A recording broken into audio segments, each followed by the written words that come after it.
Hey guys, welcome back to this channel. In this video, I'll be showing you guys how you can create Lydia from Beetlejuice on Dress to Impress. So I'm just going to remove everything except for the hair because I did some accessory adjustments on that.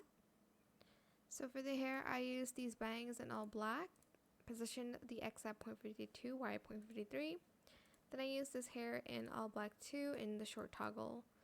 Use this hair in all black and no bangs.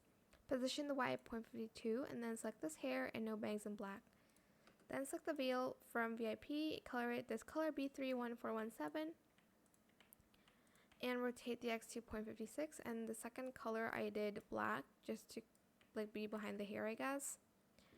For the outfit, it's not exactly the same, but I'm just going to use this in the third toggle, turn off texture, and color it the same red as the rest.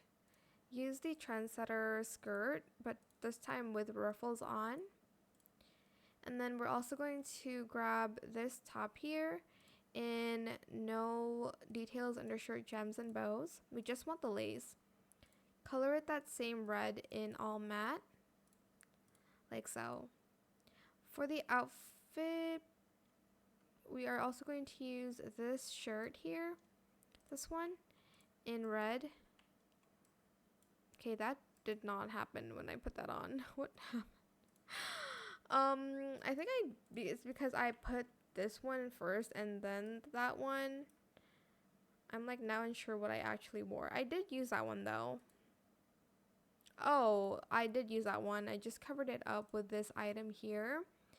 The World Culture item, this one, in matte and that red. And then I did put on that top.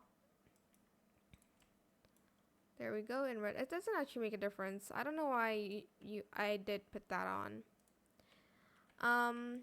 And then I'm going to then put this other top on, the one that we did put on before. We just want the lace again, so add that on in red, in matte, for everything, and that is it. I hope it was helpful for you guys. Don't forget to like, comment, share. And also subscribe to this channel if you haven't done that already. If you have any questions about this video, just leave it in the comment section down below. I will try my best to answer them all for you guys. And if you found this video helpful, please click the thanks button as well. That is it. Thank you so much for watching. Bye.